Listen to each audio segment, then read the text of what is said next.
And just to point out how this isn't a brake, but that little guard, when it's screwed in, you can't even use the case, much less use it with the bar. A lot of chainsaw cases will have an area for the bar to stick out. Pretty cheesy. But this is a cheap little saw. You know, one of my secrets is I take these kind of cheap, no-name tools to do a video on because, once again, it's free, promotional, and so it gives me a chance to have a couple extra batteries. I'm sure one of my other cheesy tools may use a set of these batteries. But that being said, these tools exist for a reason because they're cheap. If you're only going to use them occasionally just to clean up after a storm or occasional, you know, tree trimming, they have their place. Because you essentially get your value out of it. You use it whatever, however many times it lasts, or over a few years, and after that it's fine. It's not the end of the world. The batteries give up the ghost, or the motor does. Anyway, Catus Maximus here. I'm doing a little review of this no-name DeHan quote-unquote 20 volt 12-inch bar cordless brushless electric chainsaw. I took this as a free product, and I'll even repeat later on. I appreciate them sending it to me, but I take these promo products because I have a few other of these kind of no-name Chinese tools, and many times they'll share batteries. And their 12-inch one comes with two 4-amp-hour batteries. We'll take a look and see what quality cells they have. It's a cheap little saw, and I'll get into the case, but it comes with, you know, they try to give you all this random stuff. A real slow charger. I mean, this thing's unreal. It's 20 volts at 1 amp, so they're talking like, plus inefficiency, one of these dead batteries take 5 hours to charge. Wow. Anyway, at least when you do have them charged, you ought to get enough life out of them to clean up after a storm. They include like all these extra parts. 2 bars, 3 chains, which we'll have to decipher exactly. Your chain pitch, your chain width, and the overall length, or the number of chain links. They always give you these weird little gloves, and basically, I'll get into again, the case is more like a glorified shipping container. It's actually not a joke with the more fly-by-night Chinese tools, but indeed all these, this DeHan saw, this Averitt grinder that I got on promo, and this Alloy Man small impact wrench, which is actually a little gem. Of all these cheap Chinese tools, this one actually has a really responsive trigger and a bunch of power modes. But they're all exactly the same battery. I even checked same polarity. You always kind of double check the polarity of the battery. Sometimes some of these brands will fit each other, but then the polarity is reversed and you can damage the tool. But in this case, I think it's like Makita pattern, and they are identical. So between all these tools, I won't be keeping this. I even think I have a little 6-inch brushless chainsaw that may also use these same batteries. But what they're really handy with is the grinder. Grinders will suck down batteries. Alright, we're going to do a little tear down of this before I get it all dirty, and then I'll end up selling it to somebody for like 20 bucks. Give them a super cheap saw. Anyway, I forgot to mention it has a battery meter, but it's such a rudimentary circuit that it just is reading instantaneously. So the number jumps all around. I mean, and that's the obviousness of it. We have a high amount of charge when the battery's unloaded, and then when we load it, when it's running, that's actually probably a more accurate value that it's displaying. It's just that a little better battery meters like this have a little bit of a delay or a little bit of smoothing, so they don't jump around so much, so you can actually get a better idea of the actual remaining charge. The problem with this one is it just reacts too fast, and every little deviation makes the number jump around. And after this, I'll get the bar. I mean, I guess the one saving, well, it does have an easy bar tension adjustment, but it's a super cheap saw. And once again, I basically took it for the batteries. There's not even an O-ring for the oil, so it just does have an oil pump. And they actually, even my Wild Badger, there's supposed to be a little O-ring in this groove. That's what it was engineered for. That way it seals against the bar. When the bar is mounted, it pushes oil right through this hole, gets into the track, and then is carried around through the chain and the bar. Particularly, I mean, it's lubricating wear from the bar itself and the nose bearing or nose sprocket. And once again, I'll mention that it does not have a brake. This is just a little plastic thing that may help a little bit for protection.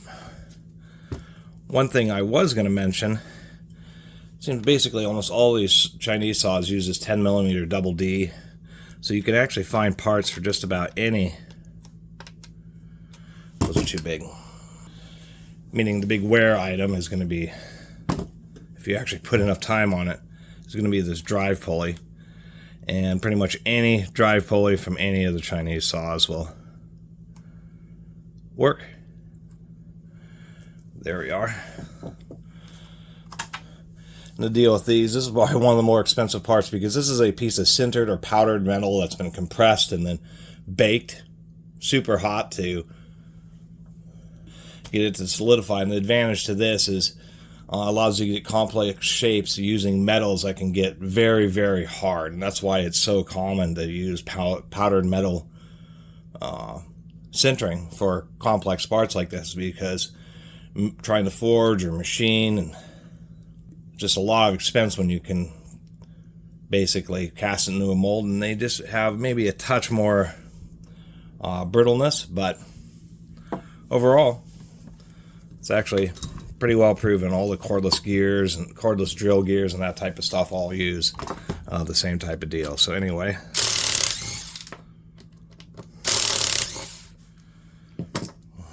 we have to pull off this top handle.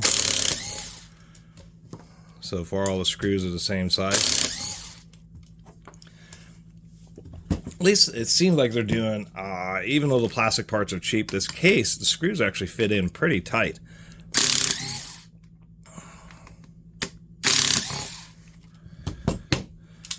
So that may be the one place where they had a little bit of extra expense, is the plastic here.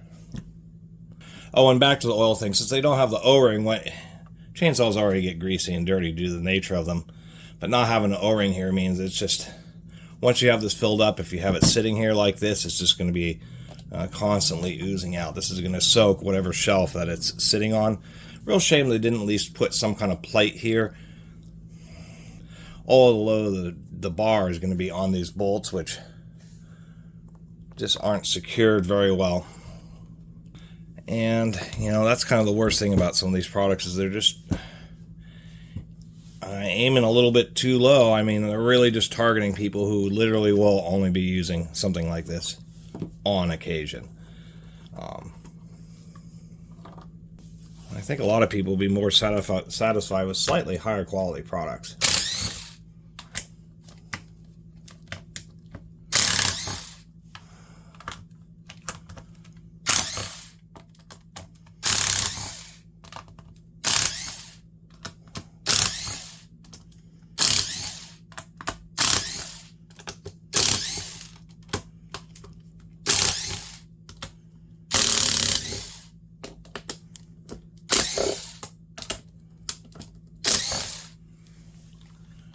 I actually like this Makita for this purpose. Not much bulk, and certainly adds a heck of a lot more speed here. So these case screws appear to be longer, and I'm just seeing if they all appear to be the same length. They do. And part of the crux of these is the fact that there is a lot of engineering, even in a cheap product like this. This is a lot of design work, a lot of mold work, a lot of expense cutting these molds.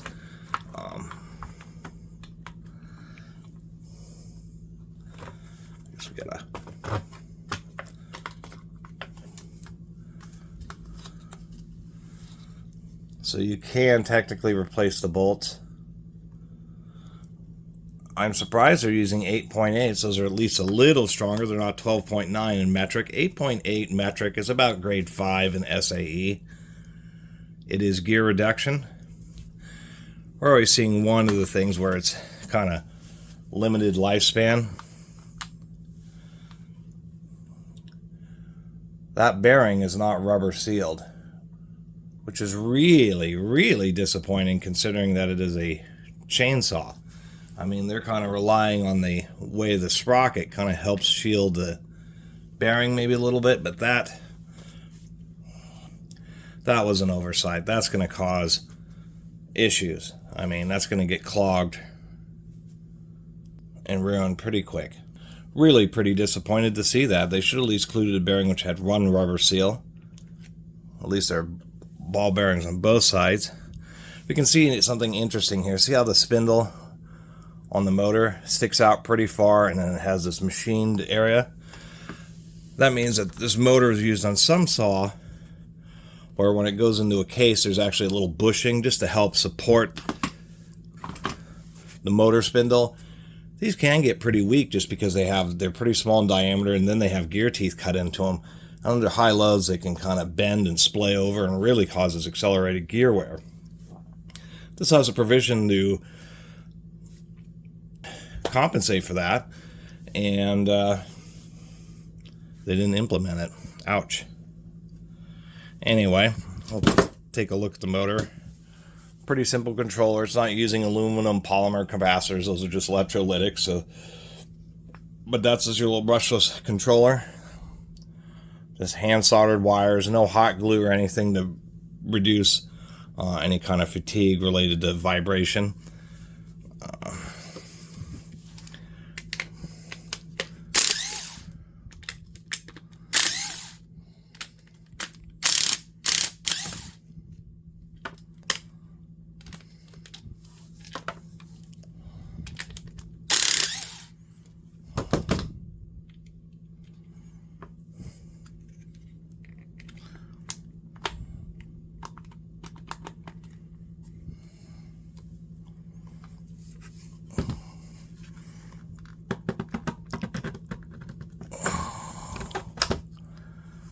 There we go. Oh, at least it is truly brushless, and it is a ball bearing motor on here. Once again, no kind of seals. Not as big a deal on the back of the motor here. Instead of grinding on the circumference, they do these little grinds here and here to help balance it. And then a regular field. This is not a censored motor. It's not really necessary that it is, because these don't operate, they don't have a lot of low-speed operation. I will give them a touch of credit for this shroud. What this does is helps prevent air from just getting pulled in through the back and then just traveling around the outside of the field, because that's what's generating the heat and not being effective cooling. So what it's doing is pulling in through the back and forcing the air to go through the field windings itself. So at least that's one good aspect of the design. Anyway, I'll have to mention once again how horrific a failure it is for them to have missed this O-ring. I mean, there's just you can just see just a big gap. I mean, half the oil is just going to fall out of the saw. I mean, my God. And to throw insult to injury, they do include 3 chains, but on the back it just has a chainsaw chain chart. Not the actual size of this chain, which is probably 43 thousandths, 3/8 length, and a 12-inch chain, you know, who knows, it's probably around 36 links or something like that. You got at least. And the finish to critiques. 3-hour charge time, we know that's patently false. They even put a damn sticker over it. What did it say before? Probably something even more egregious. Let's see. Oh, they did have a version with a 1-hour charger. They don't include the chain size here. 1,000 watts output. What they're saying is that they're supposedly going to get 50 amps of draw out of this battery. Doubt that. Maybe momentarily, but God, nowhere in the specifications do they actually tell you the darn size of the chain on this saw. I mean, how could you forget that? At least they did something right on the chain. See the little dimples on these wings here? Those are the wings that actually ride on the inside edge of the bar. the little dimples act as little tiny oil pockets to help drag the oil around, which means they didn't manufacture the chain. They probably used somebody who knows a little bit more about chainsaws to manufacture the chain once again. And a final side note here, the reason many chain tensioners are in the inside or activate on these holes is because it's easier to get it assembled. This whole thing, you have to kind of preset this pin position so that you can get it to align properly. Excuse me, it goes into this hole, not the little one. And final note, you want to have just a little bit of slack. You want to be able to pull it up enough. Maybe if you pull it up a lot, you can just get one of the links to clear, but you can't have too much tension, otherwise it just grinds down the nose of the bar. And actually the steel, they call it stretch, but actually the steel itself doesn't stretch. What happens is as you run the chain, there's a little bit of wear that occurs at each one of the rivets and hinge points. And so as that wear occurs, the accumulation of all the rivets makes it seem like the chain is stretching. So one thing people don't do is they just set the chain and then run it forever. And you actually have to constantly check your chain tension and adjust it. And I'm just realizing here to add insult to injury, there's no place on this darn saw to hold the wrench. I mean, come on. Anyway, it does seem to operate. And just getting the chain to initially settle in, I had set it tight, and this is how much it loosened up just by running it for like 20 seconds. I'm not even going to do a test cut. I'm done with this. Should never have taken this as a promo product in the first place. I put oil on this and I pumped this thing like 20 times, and either it's not pumping oil or that missing O-ring is just making it so it cannot get any oil to the bar at all.